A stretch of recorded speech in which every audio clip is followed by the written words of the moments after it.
میرے خیال میں.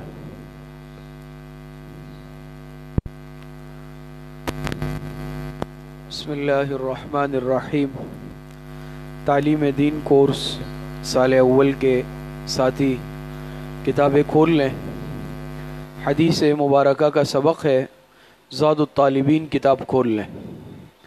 زاد الطالبین میں ہم نے حدیث مبارکہ کی تعریف، موضوع، غرض و غایت، حدیث کے فضائل، اہمیت، خطبہ کتاب، مصنف کے حالات پڑھے تھے.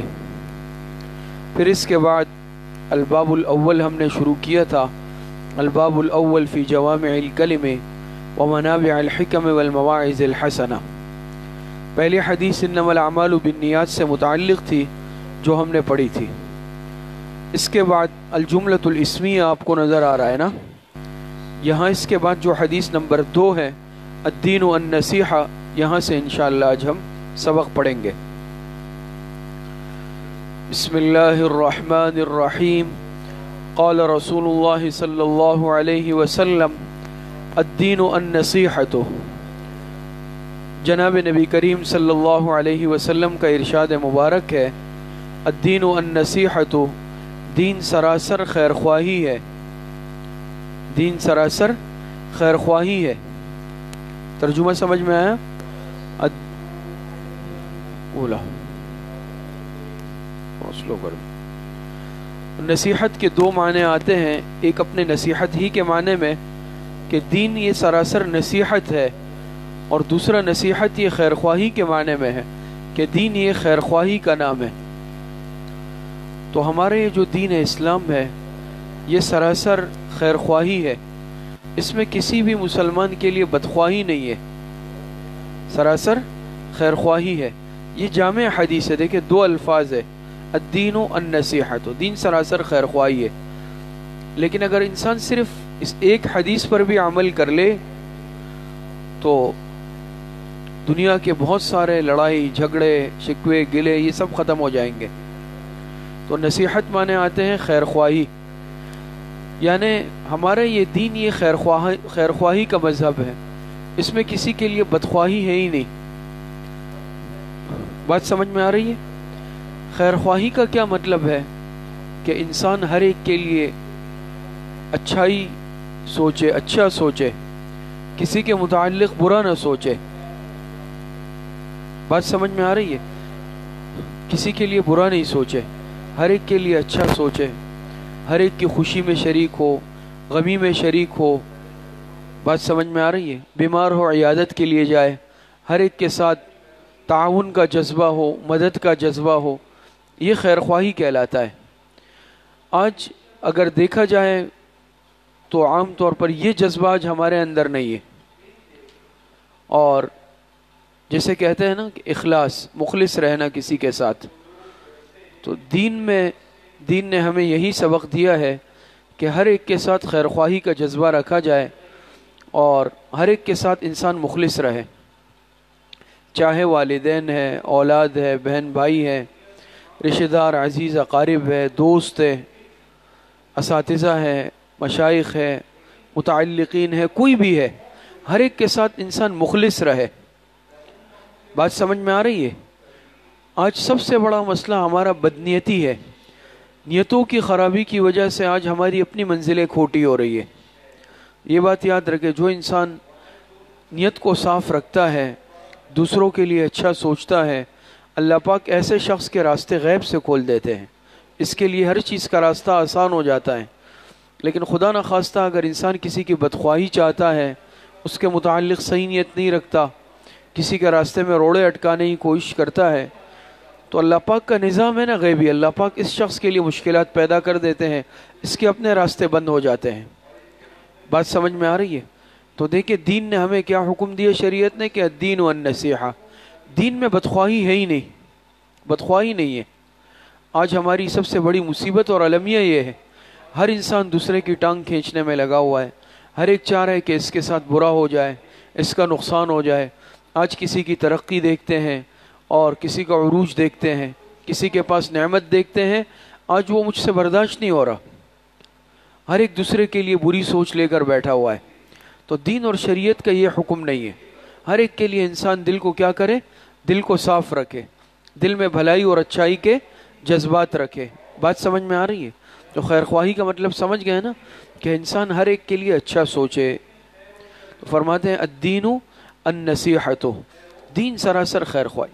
کسی نے مشورہ طلب کیا، اب اس کو غلط مشورہ نہیں دے، اس نے مجھ پہ اعتماد کیا ہے، مجھ سے مشورہ لے رہا ہے۔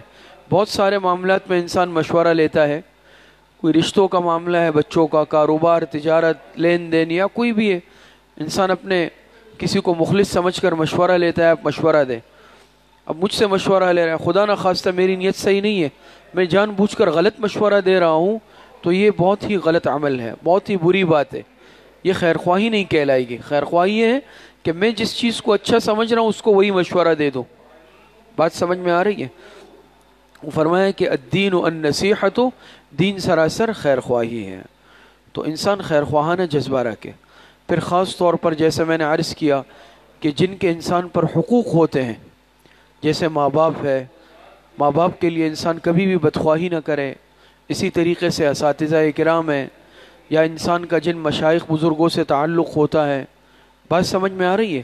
جس ادارے میں جیسے مثال کے طور پہ ہم پڑھتے ہیں، چاہے دینی ادارہ ہے، مدرسہ ہے، چاہے عصری تعلیمی ادارے ہیں، تو وہ ایک مادر علمی کی حیثیت رکھتے ہیں۔ تو انسان اچھا سوچ رکھے اور خیر خواہی کا جذبہ ہمیشہ رکھے بہرحال۔ تو فرمایا الدین النصیحۃ، دین سراسر خیر خواہی ہے۔ یہ حدیث سمجھ میں آ گئی ہے؟ اس حدیث سے ہمیں کیا سبق ملتا ہے؟ اس حدیث سے ہمیں یہ سبق ملتا ہے کہ انسان ہر ایک کے لیے خیر خواہی کا جذبہ رکھے اور کسی کو نقصان نہ پہنچائے، کسی کے لیے بری سوچ نہ رکھے، اپنی نیت کسی کے لیے خراب نہ رکھے۔ اور یاد رکھے اللہ پاک کے فیصلے انسان کی نیتوں کے مطابق ہوتے ہیں۔ جو انسان ہر ایک کے لیے برا سوچتا ہے، بری نیت رکھتا ہے یا بدخواہی کے جذبات رکھتا ہے، ایسا انسان کیا ہے؟ یہ ترقی نہیں کرتا کبھی بھی عملی زندگی میں۔ اور جو انسان دل کا صاف ہوتا ہے، خیر خواہی کے جذبات رکھتا ہے، اللہ پاک اس کے لیے راستوں کو آسان فرما دیتے ہیں۔ آگے دیکھیں دوسری روایت۔ بسم اللہ الرحمن الرحیم، قال رسول اللہ صلی اللہ علیہ وسلم الدعاء مخ العبادہ۔ جناب رسول اللہ صلی اللہ علیہ وسلم کا ارشاد مبارک ہے، دعا یہ عبادت کا مغز ہے، دعا یہ عبادت کا مغز ہے۔ مخ العبادہ، مخ کے معنی کیا ہے؟ دعا کے معنی تو آپ سمجھتے ہیں، دعا جو انسان اللہ پاک سے مانگتا ہے، سمجھ میں آ رہی ہے؟ عبادت بھی آپ سمجھتے ہیں۔ مخ کے معنی آتے ہیں کسی چیز کا خلاصہ، سمجھ میں آ رہی ہے؟ بنیاد، اصل۔ بات سمجھ میں آ رہی ہے؟ تو مخ کہتے ہیں مغز کو، اصل کو، خلاصے کو۔ دعا یہ عبادت کا خلاصہ ہے۔ اب دیکھیں نا، انسان نماز پڑھتا ہے، عبادت کرتا ہے، نماز پڑھنے کے بعد یا انسان تلاوت کرتا ہے، ذکر اذکار تسبیحات جو بھی بات، اس کے بعد پھر انسان اللہ پاک کے سامنے دعا مانگتا ہے ہاتھ اٹھا کر۔ تو یہ جو دعا ہے اس پوری عبادت کا خلاصہ اور نچوڑ ہے۔ اس کو مخ کیوں کہا؟ اس کو خلاصہ کیوں کہا؟ علماء نے لکھا ہے اصل میں عبادت میں مقصود کیا ہوتی ہے؟ عاجزی۔ عبادت میں مقصود کیا چیز ہوتی ہے؟ کہ انسان اللہ پاک کے سامنے عاجزی کا اظہار کرے۔ بات سمجھ میں آ رہی ہے؟ اور سب سے زیادہ عاجزی انسان کس عمل میں کرتا ہے عبادت میں سے؟ دعا میں۔ اس میں دعا میں، اس لیے اس دعا کو عبادت کا مغز اور خلاصہ کہا۔ بات سمجھ میں آ رہی ہے؟ دعا کو عبادت کا مغز اور خلاصہ کہا ہے۔ تو دعا کا اہتمام یہ بہت ضروری ہے۔ قرآن کریم میں اللہ پاک ارشاد فرماتے ہیں، ان الذین یستکبرون عن عبادتی سیدخلون جہنم داخرین۔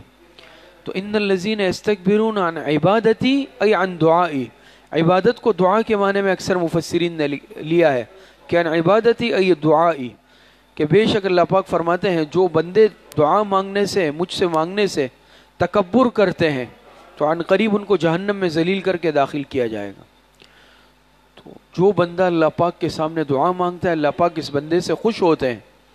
اللہ پاک مانگنے والے بندے سے خوش ہوتے ہیں، نہ مانگنے والے سے ناراض ہوتے ہیں۔ اللہ پاک مانگنے پر خوش ہوتے ہیں، اور مخلوق کا معاملہ اس کے برعکس ہے۔ مخلوق مانگنے پہ ناراض ہوتی ہے، ایسا ہے یا نہیں ہے؟ مخلوق مانگنے پہ ناراض ہوتی ہے، اللہ پاک نہ مانگنے پہ ناراض ہوتے ہیں۔ بات سمجھ میں آ رہی ہے؟ تو چاہیے کہ انسان اس ذات سے مانگے جو ذات مانگنے پہ خوش ہوتی ہے اور نہ مانگنے پہ ناراض ہوتی ہے. لیکن آج افسوس کہ ہمارا معاملہ برعکس ہے. ہم نے خالق کے دروازے کو چھوڑ دیا، مخلوق کے دروازوں سے امیدیں اور طمع وابستہ کر دیے، مخلوق کے دروازوں کو کٹکھٹاتے ہیں. اور ظاہری بات ہے کہ بندے کا تو معاملہ یہ ہے نا، انسان کمزور ہے، عاجز ہے. ایک مرتبہ دے گا، دوسری مرتبہ، تیسری مرتبہ ناراض ہو جائے گا، بھئی کیوں مانگا. تو خالق جو مانگنے پہ خوش ہوتے ہیں اس کو ہم نے چھوڑ دیا اس سے مانگنا. کہاں ہم دعا مانگتے ہیں، کتنا اہتمام کرتے ہیں ہم دعا کا. لیکن مخلوق سے ہماری توقعات ہے، مخلوق سے ہم امیدیں لگائے بیٹھے ہیں. اور ظاہری بات ہے کہ مخلوق خود عاجز ہے. جب وہ توقعات پر پورا نہیں اترتے، امیدوں پر پورا نہیں اترتے، تو پھر ناراضگیاں پیدا ہوتی ہیں، آپس میں اختلافات اور تلخیاں پیدا ہوتی ہیں. تو اصل یہ چاہیے کہ مخلوق کو چھوڑ کر انسان اپنی ساری امیدیں، توقعات اپنے رب خالق سے وابستہ کر لے، اللہ پاک کی ذات سے وابستہ کر لے اور اللہ پاک سے مانگے جو نوازنے والی ذات ہے. یہ بات سمجھ گئے؟ دعا سے متعلق چند باتیں اہم سمجھ لے کہ دعا انسان مانگتا ہے، دعا کے آداب کیا ہے. دعا کے آداب، دعا کے آداب میں سے سب سے پہلے یہ بات ہے کہ انسان جب اللہ پاک سے دعا مانگے تو دعا میں سب سے پہلے اللہ پاک کی حمد و ثنا بیان کرے، پھر حضور علیہ الصلوۃ والسلام پر درود بھیجے، درود شریف پڑھے، پھر اس کے بعد دعا مانگے. بات سمجھ میں آ رہی؟ اور اسی طرح دیکھیں نا، اب دعا مانگی جاتی ہے، امام صاحب دعا مانگتے ہیں تو شروع میں الحمدللہ رب العالمین والعاقبۃ للمتقین والصلاۃ والسلام علی. تو یہ الحمدللہ رب العالمین کیا ہے؟ یہ اللہ پاک کی تعریف ہے نا، حمد و ثنا ہے. پھر آگے والصلاۃ والسلام علی، یہ درود و سلامتی ہے. بات سمجھ میں آ رہی ہے؟ تو دعا میں اول و آخر درود شریف کا اہتمام کرے. اس لیے علماء نے لکھا ہے کہ درود شریف کبھی بھی رد نہیں ہوتا، یہ اللہ پاک لازمی قبول فرماتے ہیں. تو اس درود شریف کی برکت کیا ہوگی؟ جب دعا کے اول و آخر میں درود شریف ہوگا تو وہ تو اللہ پاک قبول فرمائیں گے، اس کی برکت سے اس کے درمیان میں جو دعا مانگی ہوگی وہ بھی اللہ پاک قبول فرمائیں گے. یہ سمجھ گئے نا نقطہ؟ سمجھے کہ اول و آخر درود شریف جب انسان پڑھتا ہے تو اللہ پاک وہ دعا قبول فرماتے ہیں. تو اہتمام دعا میں یہ ہو کہ انسان پہلے اللہ پاک کی تعریف کرے، پھر درود شریف بھیجے اور پھر دعا مانگے. نمبر 2، دعا میں انسان اس بات کا اہتمام کرے کہ دعا پورے عزم اور یقین کے ساتھ مانگے، پورے عزم اور یقین کے ساتھ، تردد شک کے ساتھ نہیں. سمجھ رہے ہیں نا؟ آج ہماری حالت یہ ہے، اصل میں ہم دعا مانگ بھی رہے ہوتے ہیں اور ہمیں اس کی قبولیت کا یقین بھی نہیں ہوتا، پتہ نہیں قبول ہوگی نہیں ہوگی، چلو مانگ لیتے ہیں. دل میں شک اور تردد ہوتا ہے. کیوں؟ ہم دعا کس ذات سے مانگ رہے ہیں؟ اللہ پاک سے نا. اللہ پاک کی ذات کو کوئی مجبور تو نہیں کر سکتا. سمجھ میں آ رہی ہے؟ آپ بندے سے کچھ مانگیں گے تو بندہ ضروری نہیں ہے کہ آپ کی وہ خواہش پوری کر سکے، ہو سکتا ہے وہ خود مجبور ہو. لیکن اللہ پاک کی ذات قادر مطلق ہے، اللہ پاک کو کوئی روک نہیں سکتا کسی کو دینے سے. اس لیے جب انسان اللہ پاک سے دعا مانگے تو یہ بات یاد رکھیں کہ وہ دعا اس یقین کے ساتھ، عزم کے ساتھ کہ دعا اللہ پاک قبول فرمائیں گے، اللہ پاک قبول کرنے والی ذات ہے، پورے یقین کے ساتھ مانگے. سمجھ میں آ رہی ہے؟ اسی طریقے سے دعا میں عاجزی کا اہتمام ہو، گڑ گڑا کر دعا مانگے اللہ پاک کے سامنے. آج مسئلہ ہے کہ تغافل کے ساتھ نہ ہو. آج ہم دعائیں مانگتے ہیں لیکن بالکل غفلت کے ساتھ، بس ہاتھ اٹھے ہوئے، کوئی ادھر دیکھ رہا ہے، کوئی اوپر دیکھ رہا ہے، کوئی ادھر دیکھ رہا ہے، یا دعا کے لیے ہاتھ اٹھے ہوئے سوچے کہیں اور ہے. یعنی یکسوئی ہے ہی نہیں، دعا میں یکسوئی ہے ہی نہیں آج. تو دعا یاد رکھے، دعا غفلت سے مانگنے والی چیز نہیں ہے، بلکہ دعا انسان مانگے بالکل اللہ پاک کی طرف متوجہ ہو کر. بات سمجھ میں آ رہی ہے نہیں آ رہی ہے؟ انسان عام کسی بادشاہ ہے، کسی کے دربار میں جاتا ہے، آپ کوئی کام سے جائیں، ادھر ادھر دیکھے وہ ناراض ہو جائے گا، وہ کہیے آپ نے میری بے ادبی کی ہے. تو اللہ پاک کی ذات کوئی اتنی معمولی ذات تو نہیں ہے کہ انسان اللہ پاک کے سامنے بیٹھا ہوا ہے اور کبھی ادھر دیکھ رہا ہے، سوچ کہیں پر ہے. بلکہ دعا مانگنی ہے پورے تیقظ، بیداری کے ساتھ اور عاجزی کے ساتھ. یہ بات سمجھ میں آ رہی ہے؟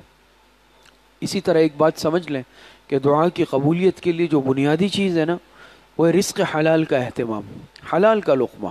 حدیث میں آتا ہے، روایت میں آتا ہے کہ ایک بندہ دعا مانگتا ہے اللہ پاک سے، یا اللہ کہہ کر، اس کا کھانا حرام کا، پینا حرام کا، لباس حرام کا، کیسے اس کی دعا قبول ہوگی؟ تو دعا کی قبولیت کے لیے یہ چیز بنیاد ہے کہ میں جو لقمہ منہ میں ڈال رہا ہوں وہ نہ حرام کا ہوں، نہ اس میں حرام کی آمیزش ہو معمولی سی. بات سمجھ میں آ رہی ہے؟ تو کھانا پینا، رزق حلال کا بھرپور اہتمام، کھانا پینا، لباس، جو بھی چیز ہے وہ جو ہے کیا ہے، حرام کی آمیزش سے بھی پاک ہو، اللہ پاک تب دعاؤں کو قبول فرمائیں گے. لیکن خدا نخواستہ اگر میرے رزق میں، روزی میں حرام کی آمیزش ہو گئی کسی بھی اعتبار سے، سود کی، حرام کے کمائی کی، پھر اللہ پاک دعائیں قبول فرمانا چھوڑ دیتے ہیں، پھر دعا قبول نہیں ہوتی. تو اس کا اہتمام بہت زیادہ ضروری ہے. تیسری بات یہ سمجھ لیں کہ دعا مانگنے کے بعض اوقات ہے جس میں اللہ پاک خاص طور پر قبول فرماتے ہیں. ویسے تو انسان جب بھی مانگے اللہ پاک قبول کر لیتے، لیکن بعض خاص اوقات ہے جس میں ایک فرض نمازوں کے بعد، آج اس کا بھی اہتمام نہیں ہے. نماز کے بعد دیکھیں لوگ اٹھ کے جا رہے ہوتے ہیں. خاص طور پر آپ جیسے عصر کی نماز کے بعد، فجر کی نماز کے بعد دیکھیں جس میں تھوڑی سی تسبیحات کے بعد دعا ہوتی ہے تو لوگ اٹھ کے جانے لگتے ہیں. 5 منٹ کی دعا ہوتی ہے، 5 منٹ لگتے ہیں. آج وہ ہم سے برداشت نہیں ہو رہا، ہم اٹھ کے دکان پہ کوئی جا رہے ہیں، کوئی گلی میں کھڑا ہوا ہے. نہیں، تو فرائض کے بعد اللہ پاک دعا قبول فرماتے ہیں، اس کا اہتمام کیا جائے. اسی طریقے سے مغرب سے قبل کا جو وقت ہے، غروب سے کچھ پہلے کا، یہ بہت قبولیت کا وقت. آذان سے 10 منٹ 15 منٹ پہلے ہم چاہے گھر پہ ہوں، مسجد میں ہوں، دکان میں ہوں، بیٹھ جائے، اللہ پاک سے جو مانگ سکتے ہیں دعائیں مانگیں، اللہ پاک قبول فرماتے ہیں. اور تیسرا تہجد کا وقت، خاص طور پر وہ ایسا وقت ہے کہ اللہ پاک کی رحمتیں بارش کی طرح برستی ہے، انسان جو مانگتا ہے اللہ پاک نوازتے ہیں. تو ان اوقات میں خاص طور پر تو بہرحال دعا مانگنے کا اہتمام آج ہم میں بہت کم ہوا ہے. اللہ پاک سے خوب دعائیں مانگیں، اپنے لیے، اولاد کے لیے، سب کے لیے. اللہ پاک دعاؤں کو قبول کرنے والے ہیں. اور ایک اور تیسری روایت، بسم اللہ الرحمن الرحیم، قال رسول اللہ صلی اللہ علیہ وسلم المجالس بالامانت. جناب نبی کریم صلی اللہ علیہ وسلم کا ارشاد مبارک ہے کہ مجالس یہ امانت کے ساتھ وابستہ ہے، مجالس امانت کے ساتھ وابستہ ہے. ایک اور روایت بھی آگے زاد الطالبین میں آئے گی، آپ پڑھ لیں گے، جس میں حضور علیہ الصلوۃ والسلام ارشاد فرماتے ہیں کہ آیت المنافق ثلاث اذا حدث کذب واذا وعد اخلف واذا اؤتمن خان. کہ منافق کی 3 نشانیاں ہیں، جب بات کرے تو جھوٹ بولے، وعدہ کرے تو خلاف ورزی کرے، اور جب اس کے پاس امانت رکھوائی جائے تو خیانت کرے. تو خیانت تو عام ہے، لیکن یہاں الگ سے ذکر کیا المجالس بالامانہ، یہ بتانے کے لیے کہ یاد رکھیں مجالس بھی امانت میں داخل ہے. مجالس کی گفتگو، مجالس کی باتیں، مجلس کی باتیں، یہ بھی کس میں داخل ہے؟ یہ بھی امانت میں داخل ہے.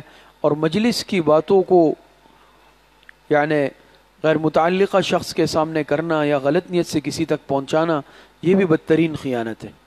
تو آج مجالس کی گفتگو کو شاید ہم امانت میں سے نہیں سمجھتے.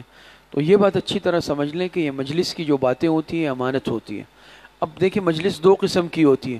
ایک عمومی مجلس ہے، جیسے ہمارے اب درس و تدریس کی یہ مجلس ہے، یا وعظ و تبلیغ کی، یا درس و تدریس کی. عمومی مجلسیں ہوتی ہیں وہ الگ بات ہے. بعض مجلسیں ہوتی ہیں وہ خاص طور پر خصوصی نجی مجلس ہوتی ہے، گھر والے، خاندان والے بیٹھے اور ان کی اپنی کوئی نجی مجلس ہے، وہ نہیں چاہتے یہ بات باہر تک پہنچے. کاروباری حضرات بیٹھے یا ویسے ہی، اور اس میں یا تو خاص طور پہ کہہ دیا کہ بھئی یہ بات جو ہے ہمارے درمیان میں رہنی چاہیے. اب اگر کوئی وہ بات جا کے باہر پہنچا رہا ہے تو یہ بدترین خیانت کرے گا. یہ سمجھ رہے ہیں؟ یا پھر ضروری نہیں ہے کہ صراحتاً بالکل کہا جائے، بلکہ انسان مجلس کی نوعیت، احوال، کیفیت کو دیکھ کر سمجھ جاتا ہے کہ بھئی یہ بات جو کی جا رہی ہے تو وہ ایک امانت سمجھ کے کر رہا ہے، یا ایک بات ہی ایسی ہے کہ انسان کسی اور کو نہ کرے. اس کے باوجود اگر میں یہ بات باہر جا کے کر رہا ہوں یا کسی غیر متعلقہ فرد کو، تو بہرحال ایک غیر اخلاقی عمل کے ساتھ ساتھ بدترین خیانت بھی ہے. یا بعض دفعہ ایسے مجالس میں عمومی بات ہوتی ہے، انسان ویسے ہی ہوتا ہے نا، انسان ایک عمومی بات کسی کے متعلق کر لیتا ہے، یا بعض دفعہ مزاح اور مذاق میں کر لیتا ہے. اب آج کل یہ بھی ہم میں مصیبت ہے، ہم نے باقاعدہ اس کو اپنی ایک ذمہ داری سمجھا ہوا ہے، ایک ٹھیکہ لیا ہوا ہے کہ بس جو بات ہوگی تو اب مجھے وہ بات جا کے اس شخص تک پہنچانی ہے، میرے ذمہ ہے، لازم ہے. یہ بدترین خیانتوں کا ارتکاب آج ہم کر رہے ہیں. اور ظاہری بات ہے یہ کوئی صحیح نیت سے، بدنیتی سے ہی ہوتا ہے، فساد قلبی کی وجہ سے ہوتا ہے. تو اس کی وجہ سے آج جتنے بھی آپس میں نفرتیں ہیں، کدورتیں ہیں، اختلافات ہیں، دوریاں ہیں، یہ تقریباً انہی باتوں کی وجہ سے. آج ہم نے اپنی یہ ذمہ داریوں میں سے ایک ذمہ داری سمجھ رکھی ہے. عمومی مجلس میں کوئی بات ہو گئی، اولین بس فرصت میں مجھے جا کے اب یہ بات اس تک کہ انہوں نے یہ کہا ہے. اب چاہے وہ بات مذاق میں کہی، ویسے ہی دل لگی کے طور پہ کہی، لیکن مجھے تو پہنچانی ہے. بات سمجھ میں آ رہی ہے؟ اب ظاہری بات ہے وہ بات آپ دوسرے انداز میں ہو سکتا ہے پہنچا رہے ہوں، یا آپ جو پہنچا رہے ہیں اس کا وہ کوئی اور مطلب لے لے، تو اس سے دوریاں، بعد، نفرتیں، یہ چیزیں پیدا ہوتی ہیں. اس کی بنیادی وجہ ہے کہ آج المجالس بالامانہ پر عمل نہیں ہے، قطعی طور پر نہیں، جس کی بنا پر آج آپس میں بہت زیادہ رنجشیں، دوریاں، بعد اور اختلافات پیدا ہو رہے ہیں. ہے ایسا یا نہیں؟ آج یہ ہوتا ہے. لیکن یہ بات بھی سمجھ لیں کہ بعض باتیں ایسی ہیں، بعض مجالس وہ اس سے مستثنا ہے، وہ مستثنا ہے، جس میں سے ایک یہ ہے کہ خدا نخواستہ کسی مجلس میں کسی کے قتل سے متعلق مشورہ ہوا، جان لینے سے متعلق، کسی کا مال لوٹنے سے متعلق، کسی کی عزت اور آبرو پر ہاتھ ڈالنے سے متعلق. اب یہ امانت میں نہیں ہے، بلکہ اس کو مطلع کرنا اس بات سے متعلقہ فرد کو، یا ظاہری بات ہے جو انتظامیہ ہے یا جس کے ہاتھ میں کنٹرول قانون ہے، یہ ضروری ہے. اب یہ کوئی نہیں کہے گا کہ بھئی آپ نے کیوں یہ بات پہنچائی. یہاں پر جان کا سوال آ گیا، انسانی جان، انسانی مال، انسانی عزت و آبرو جس کا بچانا فرض ہے. لہٰذا ایسی بات کو اب پہنچانا یہ ضروری ہے، یہ چھپانا گناہ اور حرام ہوگا. بات سمجھ میں آ رہی ہے؟ یا اسی طریقے سے کوئی ایسی بات ہے خدا نخواستہ جس میں ملک اور ملت کو نقصان پہنچانے کے منصوبے بن رہے ہیں، تو اس صورت کے اندر بھی اس بات کا پہنچانا یہ ضروری ہوگا. تو یہ مستثنا ہے، استثنائیات. لیکن اس سے ہٹ کر ایک عمومی گفتگو ہے، عام مجلس ہے، اس میں بعض دفعہ انسان باتیں کرتا ہے یا کوئی خاص نجی گفتگو ہوتی ہے. اب اس گفتگو کو کیا کرنا، یہ سمجھتے ہوئے اور یہ اندازہ ہوتے ہوئے بھی کہ یہ بات درست نہیں ہے پہنچانا، چاہے اس نے منع کیا ہو اہل مجلس نے یا نہ منع کیا ہو، لیکن انسان قرائن سے سمجھتا ہے، اور یا پھر ویسے بھی انسان سمجھتا ہے کہ یہ بات پہنچانے سے ایک فساد پیدا ہوگا، انتشار، لیکن اس کے باوجود انسان یہ عمل کرتا ہے، انتہائی بدترین عمل ہے اور بدترین خیانت کے اندر بھی داخل ہے. تو خیانت کے اندر تو یہ ویسے بھی شامل تھا جو آپ علیہ السلام نے فرمایا وَإِذَا اؤْتُمِنَ خَانَ، لیکن مجلس کو الگ سے ذکر کیا. ہو سکتا ہے ہم یہ سمجھے کہ مجلس کی باتیں امانت میں نہیں ہیں، تو مجلس کی باتیں بھی امانت میں داخل ہیں خاص طور پر. تو مجالس یہ امانت کے ساتھ وابستہ ہے. تو یہ 3 حدیثیں آج ہم نے پڑھی. الدین والنصیحہ، ہر انسان کے لیے خیر خواہی کے جذبات، بھلائی کے جذبات ہو، اور انسان مخلص رہے ہر ایک کے ساتھ. اور الدعاء مخ العبادہ، دعاؤں کا اہتمام کرے انسان، دعائیں مانگے، اور ان دعاؤں کی شرائط کی رعایت رکھتے ہوئے. آخر میں دعا میں ایک بات رہ گئی، بس وہ عرض کر کے سبق ختم کرتے ہیں کہ دعا جب انسان مانگتا ہے نا، کوئی بھی دعا ضائع نہیں جاتی. 3 صورتوں میں سے ایک صورت ہوتی ہے جب انسان دنیا میں دعا مانگتا ہے، یا تو وہ دعا اللہ پاک اسی طرح قبول فرما لیتے ہیں، صحیح ہے.